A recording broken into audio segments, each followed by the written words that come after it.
C'est presque comme si votre modèle économique empirait de plus en plus. Ce qui suffisait autrefois à vous rendre rentable en tant que pays ne suffit plus. Vous devez donc obtenir davantage du reste du monde, jusqu'à un point où cela devient tellement déséquilibré. En aspirant le monde à un tel point qu'il est inévitable qu'il y ait une contre-réaction de la part du monde disant « Vous vous moquez de nous ».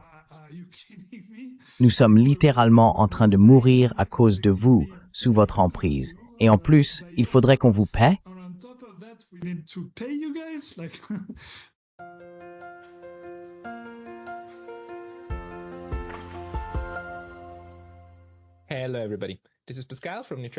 Bonjour à tous. Ici Pascal des études sur la neutralité.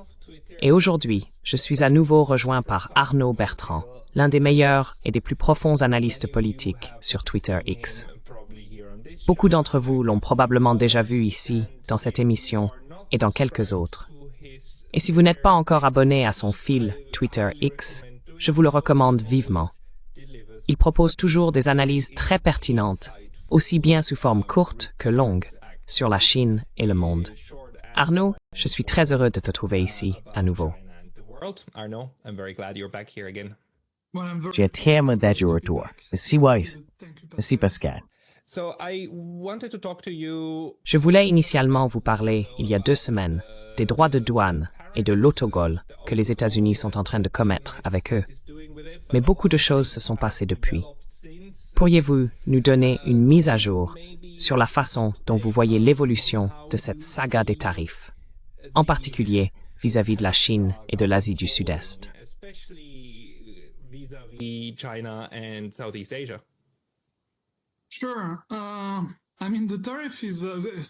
Bien sûr.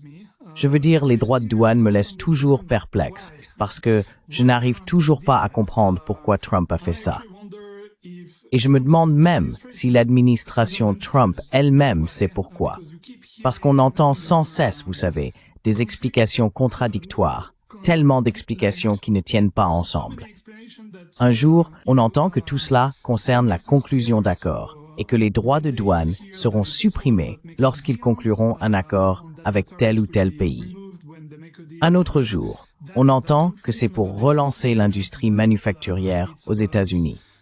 Un autre jour, on entend que c'est pour lever des fonds, une nouvelle forme de taxation afin de financer le budget américain.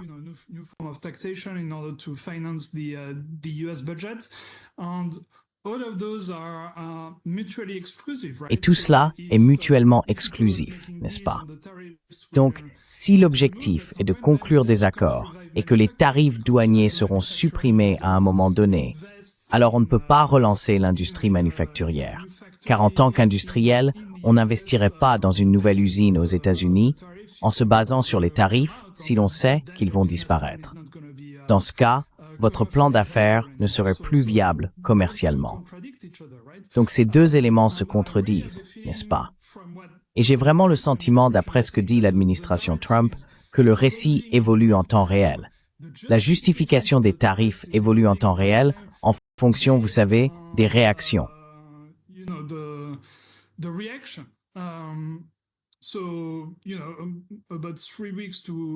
Il y a environ 3 semaines à 1 mois, Scott Bessent disait que grâce aux tarifs douaniers, il pourrait mettre en place un grand encerclement autour de la Chine. C'était sa justification à l'époque.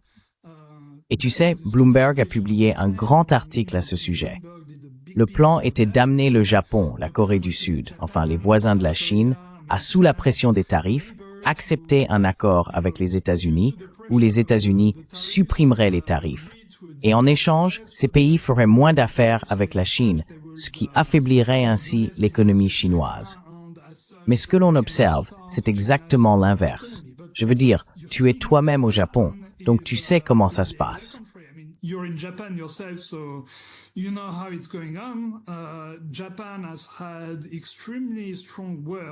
Le Japon a tenu des propos extrêmement fermes contre les tarifs douaniers. Je veux dire, vous le savez mieux que moi, ce qui est en fait assez inhabituel pour le Japon d'utiliser un langage aussi fort contre les États-Unis et de s'opposer autant à une initiative américaine. Et vous avez même vu récemment une déclaration conjointe des ministres des Finances du Japon, de la Corée du Sud, de la Chine et des pays de l'ASEAN. Ils étaient tous réunis, je crois, en Italie.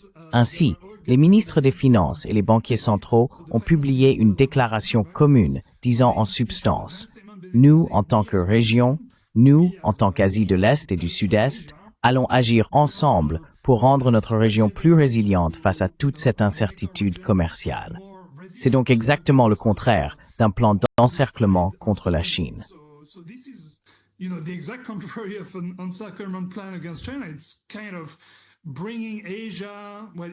C'est en quelque sorte une façon de rassembler l'Asie, enfin l'Asie de l'Est et l'Asie du Sud-Est, pour se protéger des risques liés aux États-Unis. Donc vous savez, le discours va devoir évoluer à ce niveau-là, car il ne peut plus s'agir d'un plan d'encerclement contre la Chine. C'est pour cela qu'il est si difficile de commenter les droits de douane, parce que la situation évolue constamment, et selon les réactions, l'administration Trump continue de dire « Oh, ce n'est pas à propos de ça ». Au final, il s'agit d'autre chose. Au final, je pense que c'était probablement juste une grosse erreur qu'ils ne peuvent pas admettre, et ils essayent de la rationaliser comme ils peuvent.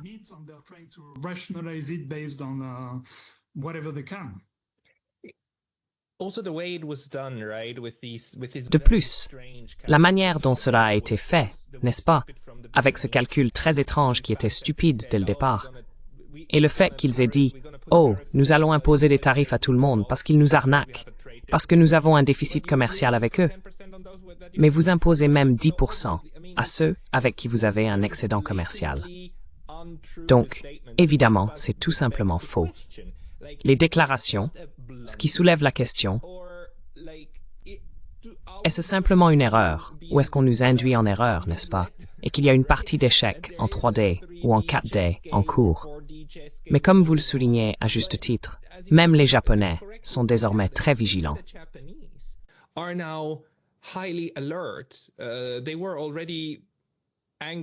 Ils étaient déjà en colère contre les États-Unis pendant la première administration Trump. Et maintenant, la seconde administration souligne que ce n'est pas une anomalie, mais bien ce que sont réellement les États-Unis. Et le Japon se souvient fortement des années 1980 en ce moment. Vous savez, lorsque le Japon était du mauvais côté du bâton. Pensez-vous donc aussi qu'aujourd'hui, pour la première fois, il existe une possibilité de coopération plus structurelle entre le Japon et la Chine? Et, vous savez, les deux pays coopèrent déjà très étroitement sur le plan économique. Je veux dire, la Chine est le premier ou le deuxième partenaire commercial le plus important du Japon, n'est-ce pas? Staskins has true exempt. C'est probablement la première option. Et la Chine a toujours été un sujet que le Japon a tenté d'aborder de manière pragmatique mais prudente, en raison des risques impliqués, notamment au niveau des réglementations locales. Mais pensez-vous que nous pourrions assister à une plus grande intégration? Parce que lorsque le TPP a été abandonné par Trump la première fois, le Japon l'a en quelque sorte repris et a continué à travailler sur ses accords commerciaux. Et il existe également un accord commercial incluant la Chine. Alors, comment voyez-vous l'évolution de la situation en Asie de l'Est?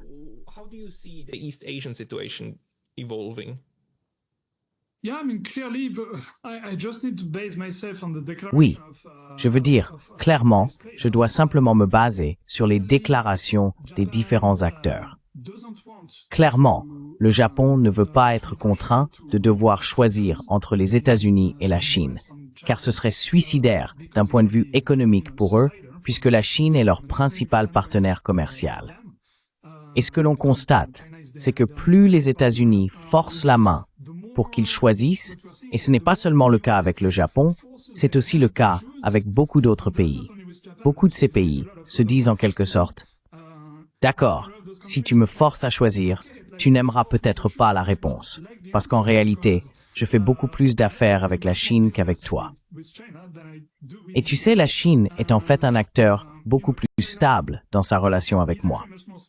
A player in their relationship with me. Like, I mean, the very definition of Trump is Je veux dire, Trump incarne littéralement l'instabilité. D'un jour à l'autre, on ne sait jamais à quoi s'attendre, non? La politique change à chaque publication sur Truth Social. Il pourrait sortir une idée folle demain et tout le monde devrait adapter son économie en fonction de ça. On ne peut pas gérer ça en tant que pays. On ne peut pas faire face à un tel niveau de chaos et d'incertitude. Il est donc assez naturel que les pays veuillent s'isoler de ce genre d'incertitude, surtout quand de l'autre côté, il y a la Chine, qui est tout sauf imprévisible. C'est extrêmement stable. Avec le même gouvernement depuis des décennies, les plans quinquennaux, on sait exactement où ils en sont, ce qu'ils veulent, ce qu'ils vont faire.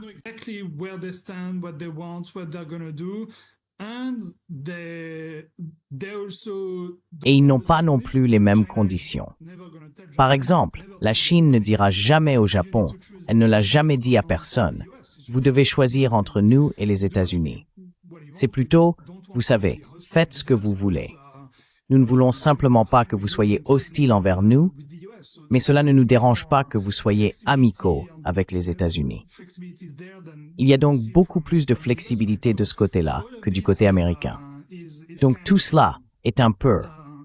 Je ne pense pas que le Japon veuille particulièrement se rapprocher de la Chine. Il y a beaucoup d'histoires entre eux. Les Japonais et les Chinois ne s'aiment pas vraiment, et ainsi de suite. Mais les États-Unis leur forcent un peu la main. Ils ont de moins en moins le choix. Ils sont obligés de le faire. Et c'est aussi le cas pour beaucoup d'autres pays de la région.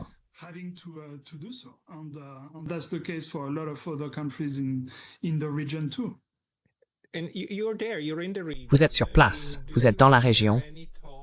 Entendez-vous des discussions venant de la Malaisie, de l'Indonésie, de la Chine, des collègues qui en parlent? Comment interprètent-ils cela?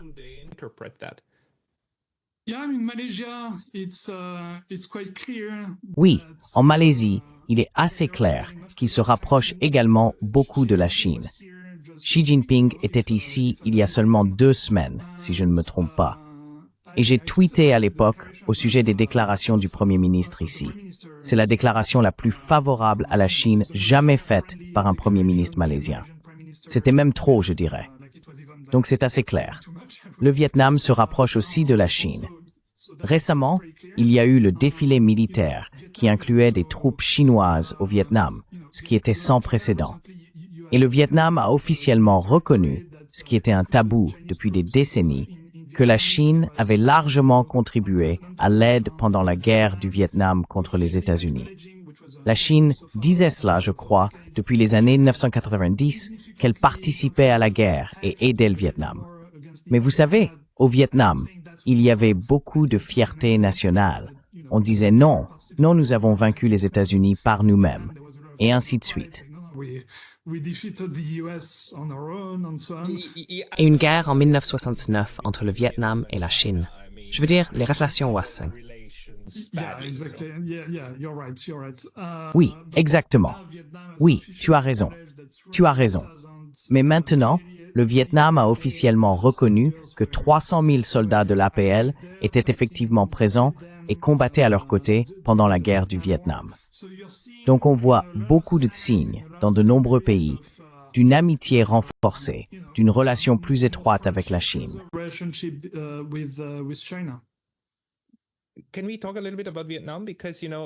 Pouvons-nous parler un peu du Vietnam?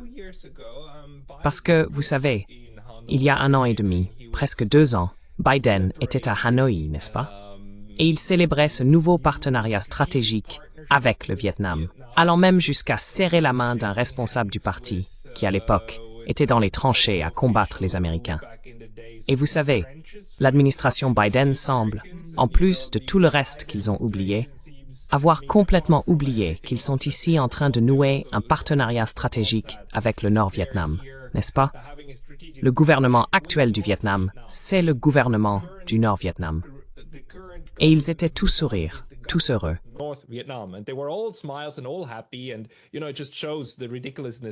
Et vous savez, cela montre simplement le ridicule, la folie pure de la guerre du Vietnam elle-même. Cette idée que, oh, avec ce régime, on ne pourrait jamais, ce régime ne pourrait jamais être un régime normal. Et des choses comme ça, n'est-ce pas? Mais maintenant, 2 ans plus tard, nous avons la prochaine administration qui, en gros, frappe le Vietnam là où ça fait vraiment mal. Je veux dire, ce n'est pas un hasard si le Vietnam a été le premier pays à se précipiter immédiatement vers les États-Unis, car sa dépendance aux exportations vers le marché américain est tout simplement énorme, puisqu'ils sont le centre de fabrication, n'est-ce pas? Qu'entendez-vous de la part de vos collègues vietnamiens sur leur situation actuelle?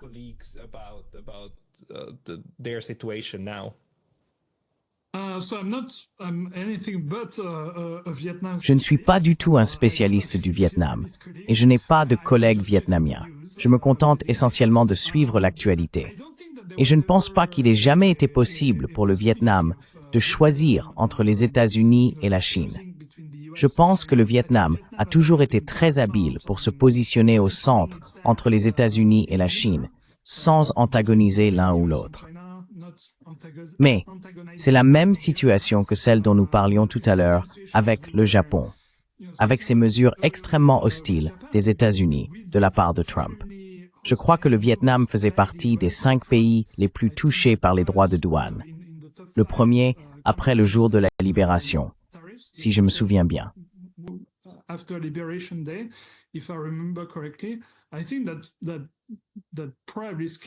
Je pense que cela a probablement effrayé beaucoup de gens au Vietnam lorsqu'ils ont pris conscience du risque inhérent à leur exposition à l'économie américaine. Qu'un jour, les États-Unis pourraient adopter de telles mesures et de l'impact que cela aurait sur l'économie vietnamienne. Donc, je parie qu'il y a actuellement beaucoup de réflexions stratégiques au Vietnam où l'on se dit « D'accord, nous avons ici un risque majeur et nous devons isoler notre économie de cela, ne pas être aussi dépendant des États-Unis et probablement des exportations en général. »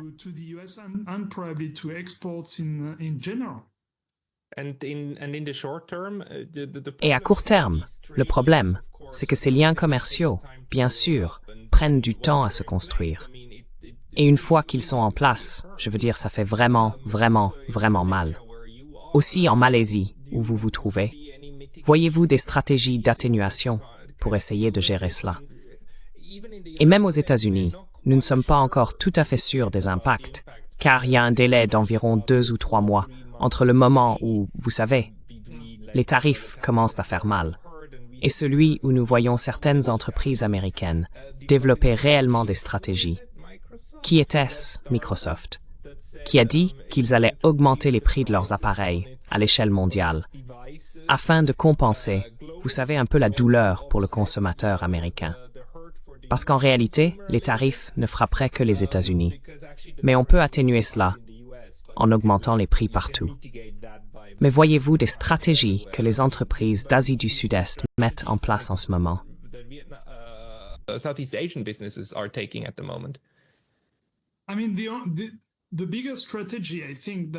Je veux dire, la stratégie plus large, selon moi, que nous observons consiste à augmenter les échanges commerciaux avec le reste du monde, en dehors des États-Unis. Donc, accroître le commerce au sein de la région, essayer d'augmenter les échanges avec l'Europe, avec l'Afrique, et ainsi de suite, afin de se prémunir contre les risques liés au marché américain. En fait, j'étais récemment, la semaine dernière, en vacances en Indonésie, et j'ai passé 5 jours sur un bateau avec un bon ami à moi, qui est directeur général pour l'une des 3 plus grandes entreprises de logistique au monde. Il connaît donc tous des flux commerciaux, car c'est son travail au quotidien. Et ce qu'il constate, c'est qu'il y a non seulement une baisse très importante du commerce entre la Chine et les États-Unis, de l'ordre de moins 40, moins 60%.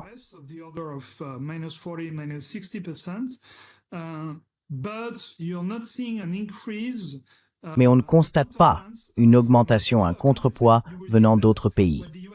On pourrait penser que ce que les États-Unis n'importent plus de Chine, ils l'obtiendraient du reste du monde.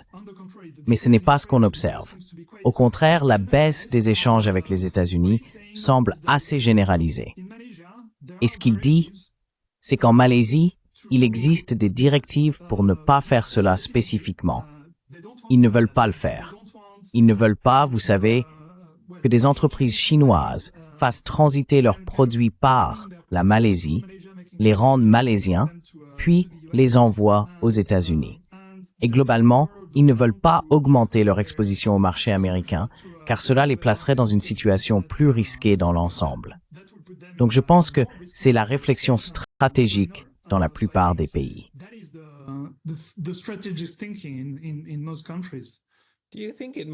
Pensez-vous qu'il soit possible que les États-Unis connaissent réellement de graves pénuries de biens de consommation? Vous savez, comme des rayons vides. Est-ce une éventualité?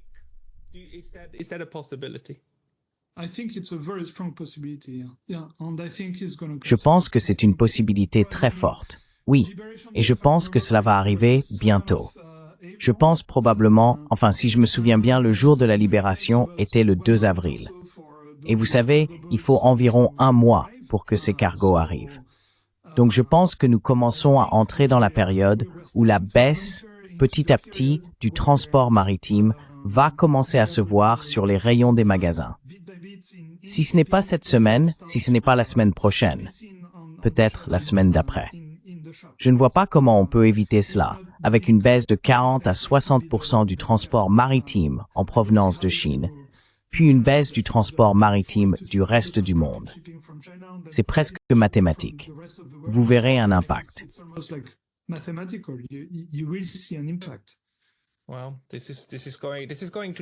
Eh bien, cela va changer quelque chose. Je veux dire, si les gens sur le terrain voient vraiment ça, si les rayons sont vides. J'ai moi-même vécu cela 1 ou 2 fois au Japon. Lorsque, à cause de catastrophes naturelles, essentiellement des typhons, les gens commencent à vider les supérettes.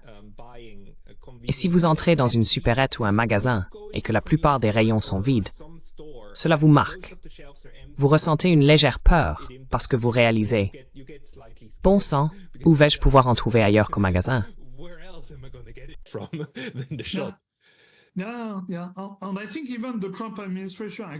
Oui, et je pense même que l'administration Trump reconnaît que cela va probablement arriver. Je veux dire, tu as sans doute entendu les commentaires de Trump sur le fait que tu n'auras que 2 poupées au lieu de 30 pour Noël. Tu as entendu ça? Non. Non. Non. Qu'est-ce que c'était? Eh bien, on lui a posé des questions sur les pénuries et la hausse des prix. Et sa réponse était en gros de reconnaître que cela allait arriver. Qu'au lieu d'acheter 30 poupées pour ta fille à Noël, tu ne pourras lui en offrir que 2 et que ce sera acceptable. Oui.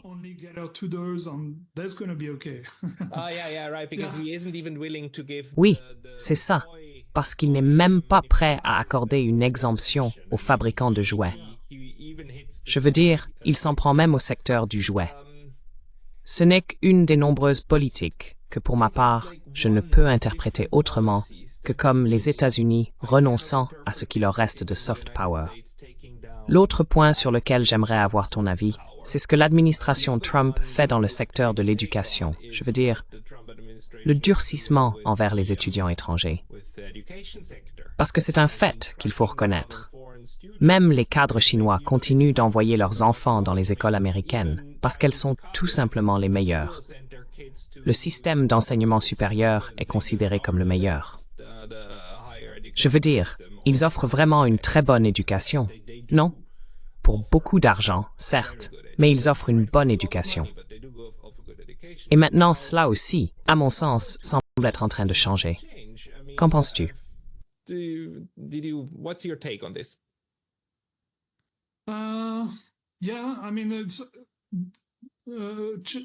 Oui, je veux dire, les parents chinois envoient de moins en moins leurs enfants aux États-Unis. Si vous regardez le nombre d'étudiants chinois qui partent aux États-Unis, il baisse déjà depuis quelques années. Précisément parce qu'ils ont le sentiment d'être de moins en moins les bienvenus. Et il y a eu beaucoup d'initiatives très hostiles envers les étudiants chinois ou le personnel académique d'origine chinoise, comme la China Initiative lancée par le FBI, je crois, pendant la première administration Trump, ou d'autres choses de ce genre. Cela dissuade les gens d'aller étudier ou de travailler dans le domaine académique aux États-Unis.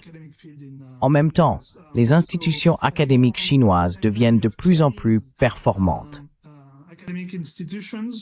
that are getting better and better. If you look at the university rankings, Si vous regardez les classements universitaires, comme Tsinghua, qui est en tête, je crois qu'elle est actuellement dans le top 3 mondial dans la plupart des domaines. Donc c'est vraiment une université de tout premier plan. Et dans l'ensemble, comme pour toutes les initiatives de Trump et de son administration en général, c'est assez difficile à comprendre. J'ai aimé la façon dont un universitaire chinois en a parlé. Il s'appelle Koji Mao. C'est en fait un ancien étudiant de Tsinghua qui étudie maintenant à Harvard. Il a comparé cela à la fois à ce qu'a fait Khrouchtchev en Union soviétique et à la révolution culturelle en Chine. Ainsi, la façon dont il a comparé cela à Khrouchtchev est la suivante. Khrouchtchev tenait vraiment à montrer qu'il était différent de Staline. Il a donc entrepris toutes ces réformes, il a écarté beaucoup de hauts responsables de l'ère stalinienne, etc. Il voulait vraiment rompre complètement avec l'époque de Staline.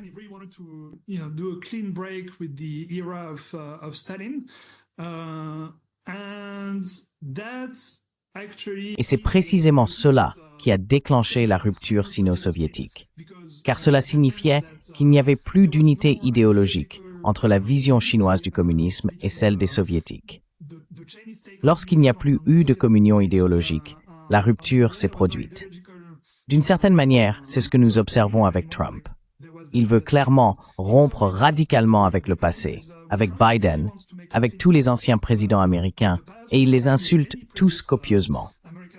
Ce qu'il fait constitue manifestement une grande rupture idéologique avec le passé. N'importe qui peut le constater. Cela provoque une sorte de rupture entre les États-Unis et leurs anciens partenaires. L'Europe avant tout, mais probablement aussi des pays comme le Japon ou même la Corée du Sud. Nous ne vous fréquentons plus.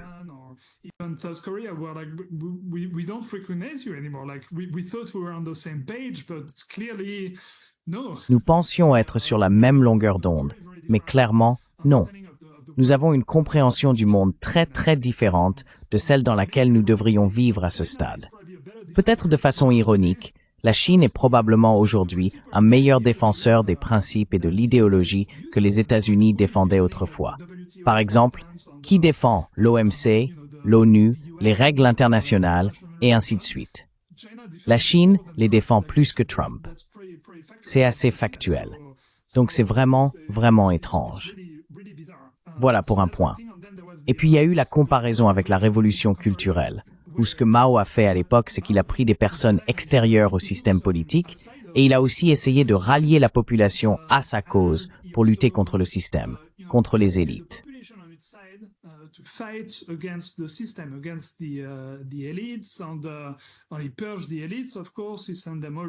Et il a bien sûr purgé les élites. Il les a toutes envoyées travailler à la campagne, et ainsi de suite.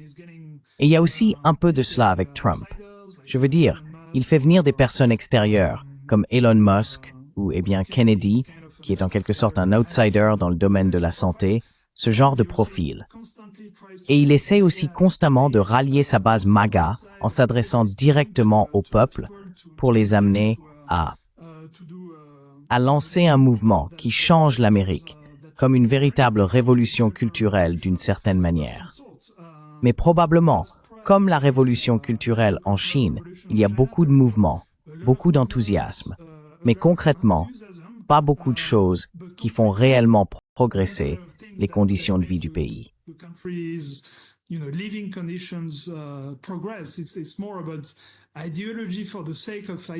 C'est davantage une question d'idéologie, pour l'idéologie, pour marquer un changement, une rupture, plutôt que les changements eux-mêmes, si cela a du sens.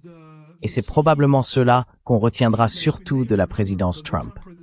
Pas tant les changements concrets qu'il a opérés, qui souvent n'ont pas vraiment de sens, mais plutôt le fait que sa présidence a constitué un changement en soi, comme s'il y avait un avant et un après. Je suis certain qu'à un moment donné, une certaine rationalité reviendra, mais ce sera une Amérique très différente de celle que nous connaissions auparavant. Il joue davantage le rôle d'agent du chaos, comme celui qui vient secouer la ruche, provoquant beaucoup de désordre. Cela marque, à mon avis, le début d'un nouveau chapitre.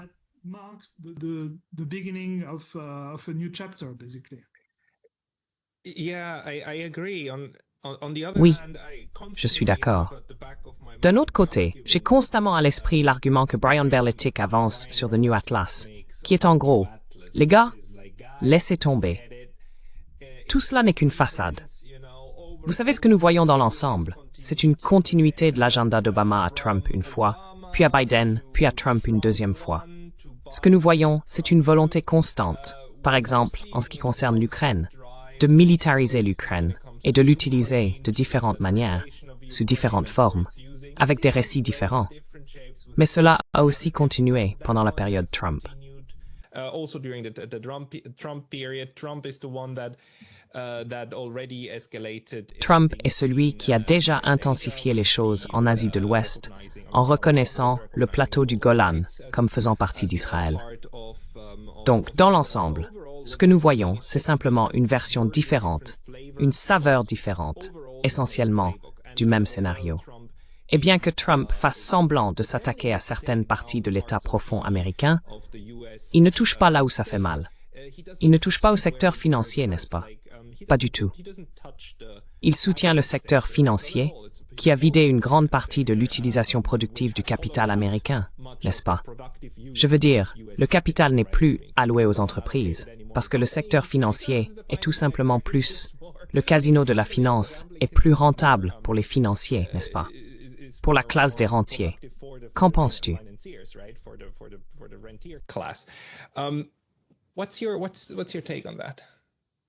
I mean, that's an interesting question. I think Je veux dire, c'est une question intéressante. Je pense qu'il y a clairement une sorte de lutte contre l'inertie, non? Les États-Unis sont un très très grand navire, avec beaucoup d'inertie. Mais je pense vraiment qu'il y a une volonté sincère de la part de Trump de changer les choses. Je ne crois pas que tout cela soit du théâtre. Vraiment, je ne le pense pas. Je crois qu'il veut réellement mettre en œuvre des changements. Mais je pense aussi qu'il y a de l'incompétence en jeu. Il promet beaucoup de choses qu'il ne peut pas tenir. Par exemple, prenons l'Ukraine. Je pense sincèrement qu'il voulait parvenir à un accord de paix. Et vous savez, il l'a dit pendant la campagne.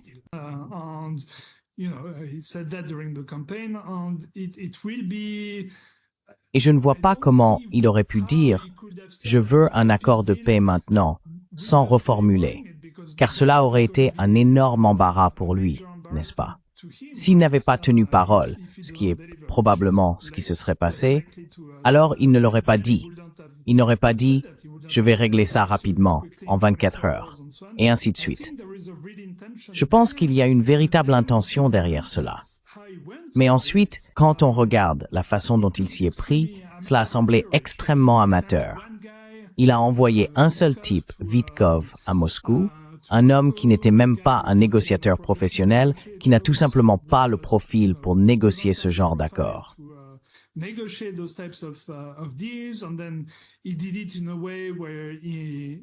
Et puis, il l'a fait d'une manière qui a fortement antagonisé les Européens, qui bien sûr allaient alors être complètement opposés à l'accord. Et ensuite, l'Ukraine allait aussi s'opposer à l'accord, car maintenant, ils savent que les Européens les soutiennent, et donc ils ont un levier pour s'opposer à l'accord. Il s'y est pris de façon extrêmement incompétente, ce qui permet aux choses de ne pas vraiment changer et de rester les mêmes, avec les États-Unis qui, au final, n'arrivent pas à conclure d'accord et doivent toujours soutenir l'Ukraine. Parce que s'il ne le fait pas maintenant, après l'effondrement probable de l'accord, alors l'Ukraine va totalement s'effondrer, et cela va donner une image encore pire de lui. Donc je pense que c'est plutôt cette dynamique-là. Je ne crois pas que tout cela ne soit que du théâtre et qu'il ne soit pas sincère dans ce qu'il veut faire. Je pense qu'il y a une certaine sincérité, mais il a juste énormément de mal à concrétiser.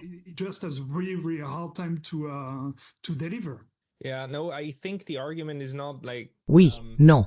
Je pense que l'argument n'est pas qu'il ne veut pas essayer de changer quelque chose avec l'Ukraine. L'argument, c'est que cela ne vient pas d'une volonté réelle de placer les États-Unis sur une trajectoire plus pacifique. C'est plutôt que, d'accord, les États-Unis se sont heurtés à un mur. Maintenant, il faut d'une manière ou d'une autre composer avec ce fait et retirer une partie de leurs forces pour la redéployer, soit en Asie de l'Ouest, soit en Asie de l'Est, n'est-ce pas? Parce que ce qui devrait vraiment arriver, c'est de s'attaquer au complexe militaro-industriel. Actually cracking down on the military-industrial complex. Trump has been cracking down on USAID. Trump a sévi contre l'USAID. Il a sévi contre certaines de ces institutions d'aide. Mais là, on ne sait pas d'où cela vient. Si c'est simplement lui qui pense que les États-Unis jettent de l'argent par les fenêtres avec l'aide, ou si c'est en fait Tulsi Gabbard qui lui dit « Écoute, ces opérations de changement de régime nous ont vraiment été néfastes » et qu'il s'attaque réellement à cela. Mais le complexe militaro-industriel, la machine qui crée l'incitation pour les États-Unis à utiliser autant que possible leurs capacités militaires, celui-là est resté intact, tout comme le secteur financier est resté intact. Donc, d'une certaine manière, les piliers de l'Empire américain dans le monde sont toujours bien en place. Je me pose donc la question.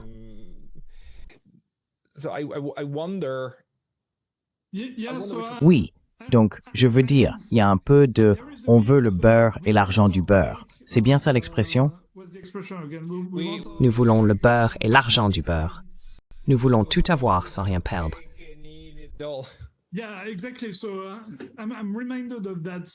Oui, exactement. Ça me rappelle cet article qu'un des principaux conseillers économiques de Trump a écrit. Je crois qu'il s'appelle Steve Miran. Je sais que son nom de famille est Miran. Je me souviens plus si son prénom est Steve. Bref, il a écrit un long article, une sorte d'article académique, pour essayer d'expliquer la théorie économique de Trump. Il s'est particulièrement concentré sur le dollar en tant que monnaie de réserve. Ce qu'il disait, c'est qu'on veut à la fois garder le dollar comme monnaie de réserve, mais qu'on considère aussi que c'est un fardeau. Et parce que c'est un fardeau, alors, vous, le monde collectivement, tous les autres pays, vous devez payer pour ça.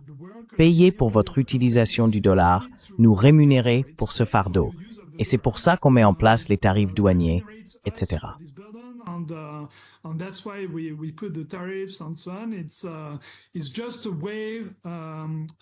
C'est simplement une manière d'obtenir des crédits ou une rémunération pour que nous assumions ce bien commun mondial qu'est la fourniture du dollar, par pure bonté d'âme, en tant que monnaie de réserve. C'est donc vraiment étrange pour moi, car le dollar en tant que monnaie de réserve est ce que l'ancien président Valéry Giscard d'Estaing appelait le privilège exorbitant. Comme vous l'avez justement dit, c'est l'un des fondements de la puissance américaine. C'est la raison pour laquelle ils peuvent imposer toutes ces sanctions. C'est ainsi qu'ils contrôlent les finances mondiales. C'est aussi la raison pour laquelle ils peuvent avoir un déficit commercial aussi énorme. Car qu'est-ce que le déficit commercial? Au bout du compte, ce sont des pays qui envoient leurs biens aux États-Unis. Et les États-Unis, en échange, leur donnent de petits bouts de papier avec la tête de président qu'ils impriment gratuitement, n'est-ce pas?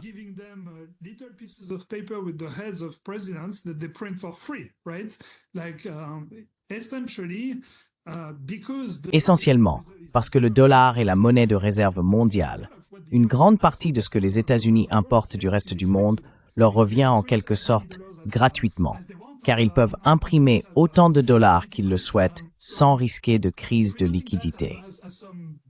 Présenter cela comme un fardeau qu'ils devraient supporter et affirmer que cela signifie que le reste du monde profite d'eux, c'est tout simplement bizarre, non?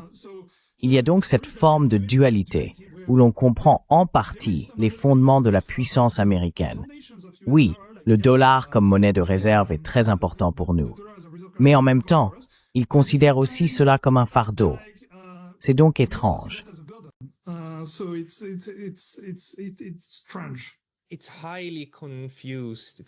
C'est extrêmement confus.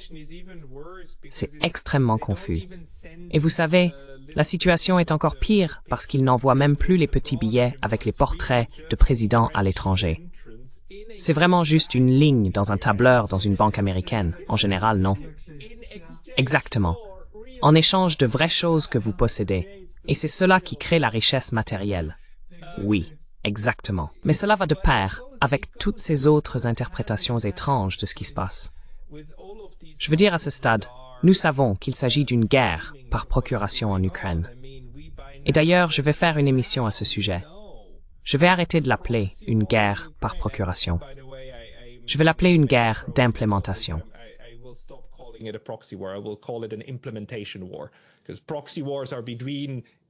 Parce que les guerres par procuration opposent les armées mandataires des superpuissances.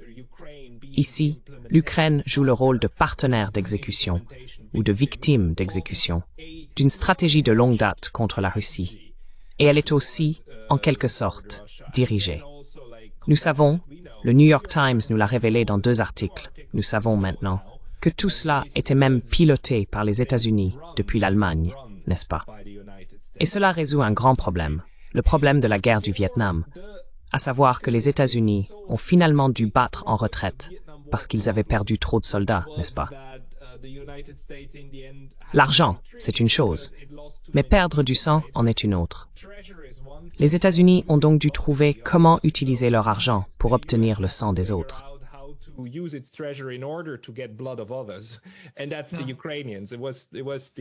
Et ce sont les Ukrainiens. Avant, c'était les Afghans dans les années 80. Et maintenant, c'est l'Ukraine.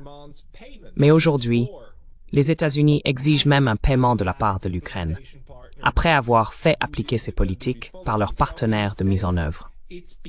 Donc, d'une certaine manière, cela devient trop évident maintenant, la brutalité de ces politiques, alors que d'autres administrations essayaient de le dissimuler, n'est-ce pas? Elles tentaient de cacher cela sous tout le langage flatteur du libéralisme, du néolibéralisme, du néoconservatisme, des valeurs, etc. Et Trump, en se débarrassant de la rhétorique sur les valeurs, cela ne nous donne-t-il pas en fait un peu plus de clarté sur la situation?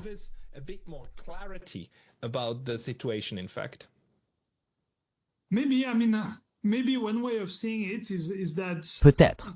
Je veux dire, on peut voir les choses ainsi. C'est essentiellement, vous savez, une tentative de tirer le maximum du monde. Donc, comme vous le disiez, dans ce processus de mise en œuvre de la guerre, ils utilisent les Ukrainiens pour affaiblir, enfin du moins c'est le but, pour affaiblir les Russes, comme ils l'ont fait en Afghanistan et ainsi de suite. Alors que pendant la guerre d'Afghanistan, cela suffisait. Je veux dire, ils étaient reconnaissants envers les soldats afghans, les moudjahidines, et ainsi de suite, de faire le sale boulot à leur place. Maintenant, ils en veulent encore plus.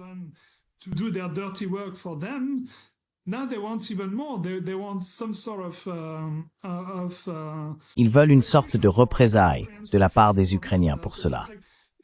Donc, c'est presque comme si votre modèle économique devenait de pire en pire.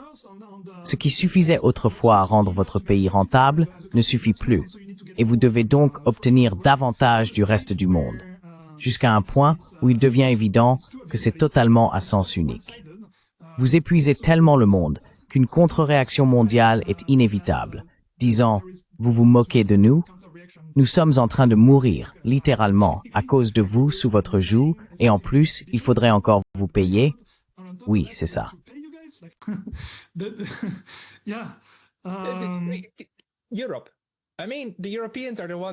Oui, l'Europe. Je veux dire, ce sont les Européens qui n'ont pas encore dit « Nous en avons vraiment assez ». Je veux dire, ils ont dit qu'ils étaient en colère contre les États-Unis et contre Trump. Mais prenons Nord Stream. Les Allemands pourraient à tout moment revenir à Nord Stream, et les Européens pourraient simplement ouvrir une véritable enquête. Ils ne le font toujours pas, ou ils ne nous communiquent toujours pas les résultats.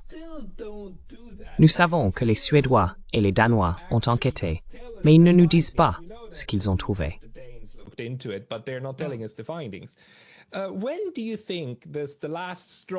À quel moment penses-tu que la goutte d'eau sera tellement lourde qu'elle fera déborder le vase et que les Européens vont, tu sais, vraiment se lever et dire « D'accord, d'accord, nous savons tout ça, alors montrons que nous le savons ». En fait, tu sais, l'autre jour, Trump plaisantait dans le bureau ovale à propos de Nord Stream. Et ils en riaient un peu. C'est comme « Oh non, eh bien, on sait, mais… » Oui, tout le monde sait. C'était un moment tellement embarrassant, le plus embarrassant, surtout pour l'Allemagne. Et ils n'en sont toujours pas au point de dire « D'accord, montrons ce qu'il en était vraiment. »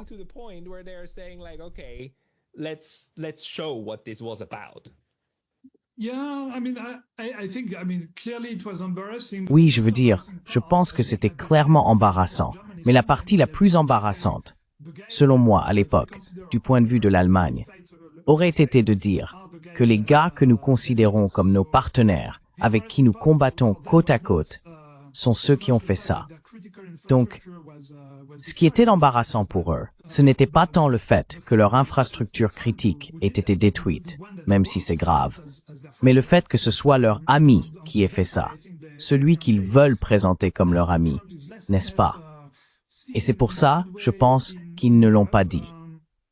Maintenant que Trump est de moins en moins bien vu en Europe, je pense que cela pourrait être révélé. Mais je pense qu'il y a aussi encore beaucoup d'hostilité en Europe envers la Russie. C'est évident. Et je pense maintenant, enfin, je ne peux que supposer qu'ils ne veulent pas non plus dire cela comme un cadeau à la Russie, n'est-ce pas?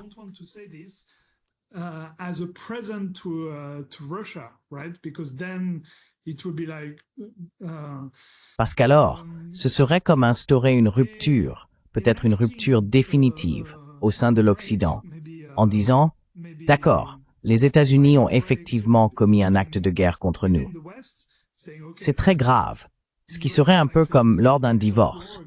D'abord, on se sépare pendant un certain temps, mais on garde l'espoir de pouvoir se remettre ensemble. Mais une fois que l'on dit « En fait, mon mari a essayé de me tuer ou de me violer » ou quelque chose de ce genre, une fois que l'on admet qu'il s'est vraiment passé quelque chose de très, très grave, alors là, c'est une rupture définitive et on va divorcer. Il n'y a pas de retour en arrière possible. Donc je pense que c'est ça, leur point de vue. C'est ce que je suppose. Ils ne veulent pas aller jusque-là. Parce qu'alors il serait impossible d'échapper au fait que le divorce sera définitif.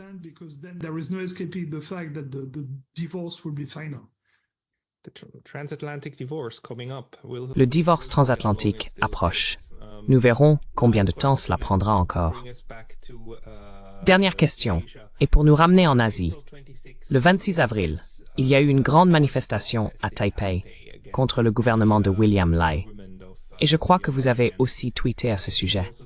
Il est intéressant de constater que dans les médias occidentaux, on n'entend jamais parler de manifestations lorsqu'elles visent des gouvernements que les médias occidentaux apprécient. J'ai parlé à Joanna Lei plus tôt cette semaine, l'ancienne députée de la République de Chine à Taïwan, n'est-ce pas? Et elle a dit, « Écoutez, nous avons organisé cela, et les médias occidentaux sont restés silencieux. Il y avait CNN ici, nous avons la BBC, ils ont des correspondants ici, et ils n'ont tout simplement rien dit à ce sujet. » Cet événement, qui était dirigé contre le parti au pouvoir, bien sûr un parti pro-indépendance et un gouvernement très pro-américain, cette manifestation a-t-elle été relayée dans les médias chinois, si vous les suivez?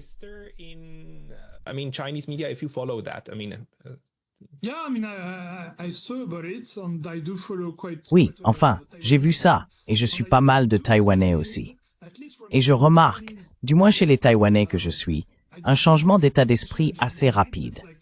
Beaucoup de Taïwanais sur Twitter que je suis sont passés d'une position taïwanaise traditionnelle, du genre « nous voulons le statu quo, mais nous sommes beaucoup plus proches des États-Unis et nous n'aimons vraiment pas la RPC », à une sorte de changement de mentalité. D'abord la réaction de la Chine, de la RPC à l'attentat terroriste, a je pense été largement admirée à Taïwan, même parmi la population taïwanaise habituellement hostile à la RPC, surtout en comparaison avec leur propre gouvernement, parce que tout le monde voit bien qu'il est hostile. Et au début, il était presque aussi hostile envers Taïwan qu'envers la RPC. Et le gouvernement taïwanais, franchement, ils étaient assez pathétiques.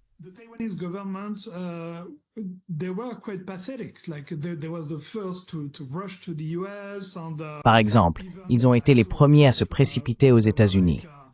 J'ai même vu un extrait où il disait « Nous pouvons être fiers de nous parce que nous faisons partie des 3 premiers à être allés là-bas pour négocier. » Je veux dire, il n'y a vraiment pas de quoi être fier. C'est plutôt honteux, non? Alors que la Chine, je veux dire la RPC depuis le début, a tenu bon. Eh bien, c'est inacceptable. Nous allons résister. Bien sûr, il y a beaucoup plus de dignité à agir ainsi. Et donc, je pense que ce changement d'état d'esprit, ou aussi tout ce qui se passe autour de TSMC. Et, vous savez, la pression des États-Unis pour les pousser à déplacer leurs usines aux États-Unis et à y faire d'importants investissements, etc. Les Taïwanais le ressentent comme, vous savez, du sel qu'on frotte sur leur plaie. Et à juste titre, parce que c'est exactement ça. Donc oui, on observe clairement un changement d'ambiance, un très très grand changement d'ambiance chez les Taïwanais. Very big mood shift amongst the Taiwanese.